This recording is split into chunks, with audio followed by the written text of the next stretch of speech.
Hello बच्चों, आज हम आपके एक्सरसाइज क्वेश्चन करेंगे चैप्टर वर्क एंड एनर्जी से। क्वेश्चन नंबर 5 देखें आप एक्सरसाइज में। Question number 5, in this question a mass of 10 kg is at a point A on a table.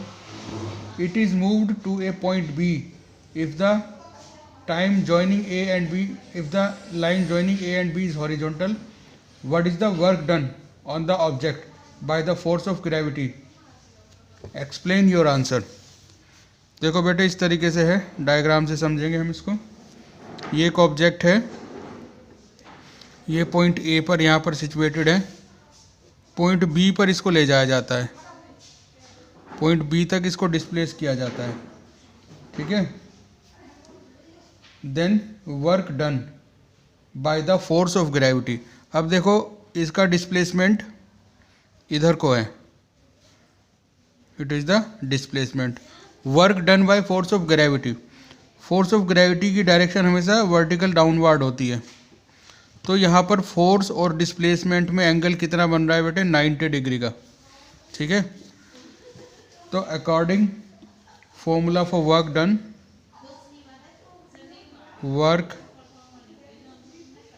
Done is equal to Fs cos theta. In this case, theta is equal to 90 degree. Then work done W equal to, according formula, Fs cos 90.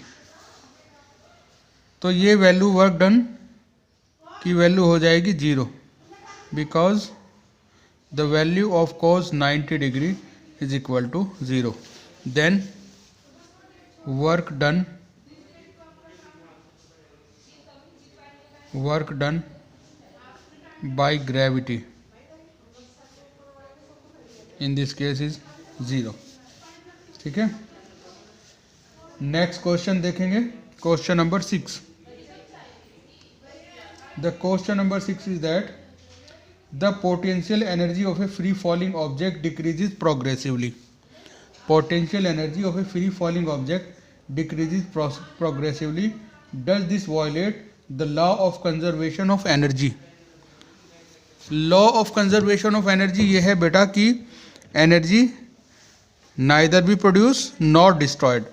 तो इसमें ये बताया गया कि जब कोई body ऊपर से नीचे गिरती है तो क्योंकि उसकी हाइट डिक्रीज होती है तो उसकी पोटेंशियल एनर्जी डिक्रीज होगी, क्योंकि potential energy is equal to mgh. यहाँ पर h डिक्रीज हो रही है, हाइट। तो क्या ये law of conservation of energy को वायलेट करता है? तो इसका आंसर है no, this does not violate the law of conservation of energy, because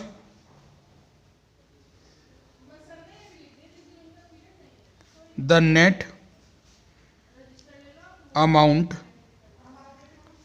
amount of mechanical energy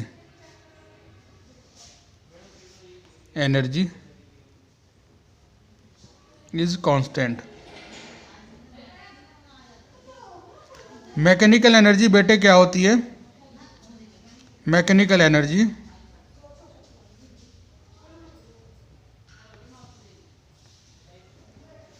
is the sum of potential and kinetic energy.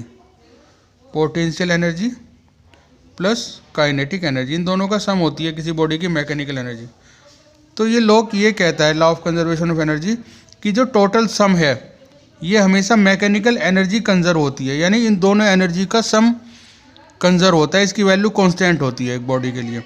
तो यहाँ पर क्या होता है, जब कोई चीज़ वर्टिकली डाउनवर्ड डायरेक्शन में गिरती है नीचे की तरफ, तो उसकी पोटेंशियल एनर्जी तो डिक्रीज होती है क्योंकि हाइट की वैल्यू डिक्रीज होती है, लेकिन उसकी काइनेटिक एनर्जी इंक्रीज होती है। The formula for kinetic energy is 1/2 mv², where m is the mass of the body and v is its velocity. तो जैसे जैसे वो हाइट उसकी डिक्रीज होती चली जाती है, उसी तरीके से उसकी वेलोसिटी इंक्रीज होती है, v is increasing, velocity is increasing. तो जितनी पोटेंशियल एनर्जी में लॉस होता है उतना ही काइनेटिक एनर्जी में गेन होता है। Loss in potential energy is equal to gain in kinetic energy. ठीक है, तो टोटल सम इन दोनों एनर्जी का सम की वैल्यू हमेशा क्या रहती है, कांस्टेंट रहती है। तो इस क्वेश्चन का आंसर है। अब देखें हम question number 7। In question number 7 what are the various energy transformations, what are the various energy transformation that occur when you are riding a bicycle. Energy transformation पूछा है जब आप बाइसाइकिल चलाते हैं। एनर्जी ट्रांसफॉर्मेशन होता है बच्चों conversion of one form energy into another. Energy transformation conversion of one form of energy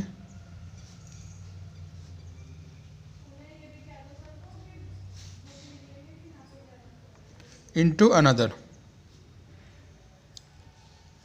जब आप बाइसाइकिल राइड करते हैं तो वहाँ पर भी एनर्जी ट्रांसफॉर्मेशन होता है। कैसे कैसे एनर्जी ट्रांसफॉर्मेशन होता है, ठीक है। आप अपने पैरों से बाइसाइकिल चलाते हैं तो आप यूज़ करते हैं मस्कुलर एनर्जी का, मस्कुलर एनर्जी। मस्कुलर एनर्जी का यूज़ करके करने से साइकिल चलती है। वो किस में कन्वर्ट होती है, kinetic energy of cycle, kinetic energy. First muscular energy converted into kinetic energy and then kinetic energy is converted into work। ठीक है, ये एनर्जी ट्रांसफॉर्मेशन होता है। अब है आपका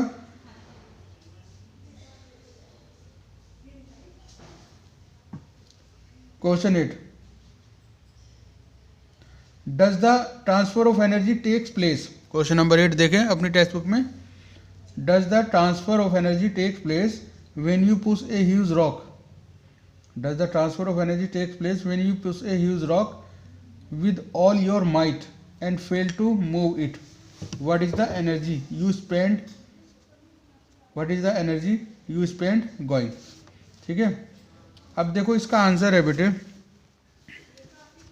when we push a huge rock the energy spent by us, when we push a huge rock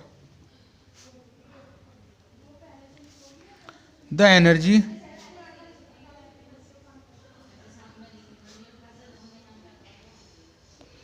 spent by us, the energy spent by us gets converted into potential energy, converted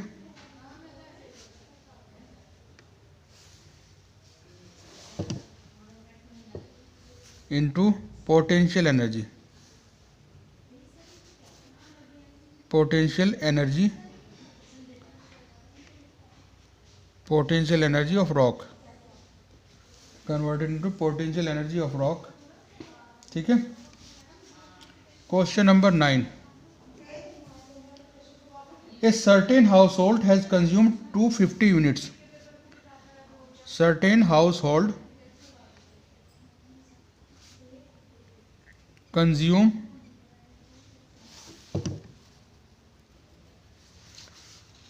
250 units, जो electricity की unit होती है उसकी बात है हो रही है यहाँ पर। 250 units of electricity during a month, during a month. How much energy in this in joule. इस 250 यूनिट्स को जूल में कन्वर्ट करने के लिए कहा गया। Energy consumed in joule. बेटे इसके लिए हम जो यूनिट की जो क्वांटिटी है इसको हम मल्टीप्लाई कर देते हैं 3.6 इंटू 10⁻6 से, तो ये जूल में कन्वर्ट हो जाएगी। तो energy consumed in joules is equal to unit, जो यूनिट क्वेश्चन में दी गई, इंटू 3.6 इंटू 10⁻6। यूनिट कितनी है? 250। कितना से मल्टीप्लाई करना है? 3.6 इंटू 10⁻6। जब 3.6 से हम मल्टीप्लाई करेंगे इसको, ठीक है, तो ये क्वांटिटी आएगी 900। ठीक है, तो 900 को ये हो जाएगी 900 इंटू 10⁻6। ठीक है, ये जो दो इसकी जो ज़ीरो हैं इनको भी हम पावर में कन्वर्ट कर देंगे, तो ये क्वांटिटी बन जाएगी 9 इंटू 10⁸ जूल। ठीक है, ये क्वांटिटी जूल में इतनी होगी। नेक्स्ट क्वेश्चन देखते हैं, question number 10। An object of mass 20 kg is raised to a height of 5 meter above the ground. What is the potential energy? If the object is allowed to fall, find its kinetic energy half the way. ठीक है, एक object को 5 metre height तक उठाया जाता है, तो 40 kg object का मास है, तो उसकी पोटेंशियल एनर्जी पूछी है। यहाँ पर m की वैल्यू कितनी है? 40 kg। ठीक है, हाइट की वैल्यू कितनी है? Height is equal to 5 metre. ठीक है, g की वैल्यू हम यहाँ पर लेंगे 10 मीटर पर सेकंड स्क्वायर। पोटेंशियल एनर्जी का फॉर्मूला आता है बच्चों इक्वल टू mgh।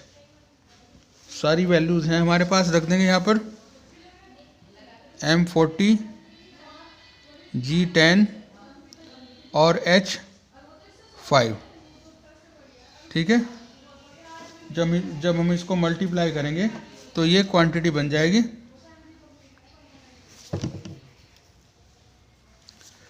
10 5 जा 50, 10 5 जा 50 और 54 जा ये हो जाएगा 200, वो सॉरी 2000 जूल, 2000 जूल।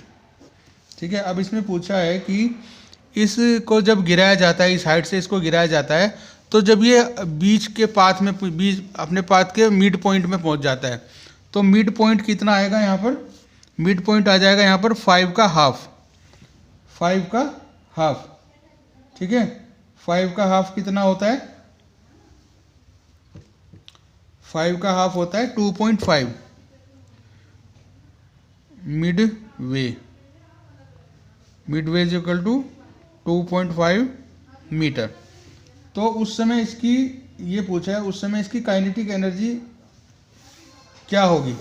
तो पहले हमें इसकी वेलोसिटी निकालनी पड़ेगी कि जब ये मिड वे पर होगा अपनी हाइट के, उस समय इसकी वेलोसिटी क्या होगी? वेलोसिटी के लिए हम यूज़ करेंगे third equation of uniform motion, v² equal to u² plus 2gh। v² की वैल्यू कैलकुलेट करनी है। जब कोई बॉडी हाइट से गिराई जाती है तो उसके लिए इनिशियल वेलोसिटी 0 होती है, तो u की वैल्यू हम यहाँ पर रखेंगे 0। तो v² is equal to 0 plus 2 into g की वैल्यू 10 और h की वैल्यू 2.5। ठीक है, तो ये वैल्यू कितनी हो गई? 2.5 की 10 में मल्टीप्लाई हो जाएगी तो ये कितना हो जाएगा? 25, और 25 की 2 में मल्टीप्लाई होगी तो ये हो जाएगा 50। वेलोसिटी है, इसकी यूनिट लिखेंगे मीटर पर सेकंड। इसकी फाइनल वेलोसिटी होगी मीटर पर सेकंड जब ये मिड वे में होगा अपनी हाइट के। तो अब हम इसकी निकालेंगे kinetic energy. Kinetic energy k equal to 1/2 mv²। ठीक है, 1/2 m की वैल्यू क्या है? 40, और ये हमने निकाली थी v² की वैल्यू। ये v² की वैल्यू निकाली थी हमने, तो v² की हमें वैल्यू रखनी है यहाँ पर, तो v² की वैल्यू थी 50। ठीक है, 2 से डिवाइड हो जाएगा 40 कितने टाइम? 20। 20 की 50 में मल्टीप्लाई होगी तो ये हो जाएगा 1000, ठीक है। Kinetic energy equal to 1000 joule, ठीक है बेटा। एक क्वेश्चन और देखते हैं आपका, question number 11। What is the work done by the force of gravity on a satellite moving around the earth? Justify your answer. जो सैटेलाइट मूव करता है अर्थ के चारों तरफ, उसके ऊपर वर्क डन की वैल्यू पूछती है, किसके द्वारा? Force of gravity. अब देखिए ये अर्थ है, सैटेलाइट ऐसे सर्कुलर पाथ में मूव करता है अर्थ के चारों तरफ, ठीक है। सपोज ये यहाँ पर सैटेलाइट है, ये इस तरीके से मूव कर रहा है, तो इसकी वेलोसिटी की डायरेक्शन ये होगी, ठीक है। फोर्स ऑफ ग्रेविटी की डायरेक्शन हमेशा कहाँ लगेगी? अर्थ के सेंटर की तरफ, वर्टिकली डाउनवर्ड। तो ये होगी फोर्स की डायरेक्शन। वेलोसिटी और फोर्स के बीच में एंगल कितना हो बेटा? ये 90 डिग्री का एंगल बन रहा है, ठीक है, 90 डिग्री का एंगल बन रहा है। तो हम फॉर्मूले में वैल्यू रख के इसकी निकालेंगे। Work done by gravitational force W is equal to FS cos theta, ठीक है। FS कोस थीटा यहाँ पर कितना है? 90 डिग्री, कोस 90। कोस 90 की वैल्यू 0 होती है। जब 0 की FS के साथ मल्टीप्लाई होगी तो ये भी वैल्यू क्या हो जाएगी? 0। Then work done by gravitational force on a moving satellite around earth is always 0, ठीक है। ठीक है बेटे, ये आप जितने क्वेश्चन आपको कराए हैं आज, इनको आप अच्छे से रिवाइज करेंगे और इनकी प्रैक्टिस करेंगे, इनको बार बार करके, ठीक है। तो आपको सभी ये क्वेश्चन अच्छे से लर्न हो जाएंगे। आगे के क्वेश्चन एक्सरसाइज के नेक्स्ट वीडियो में डिस्कस करेंगे। Thank you.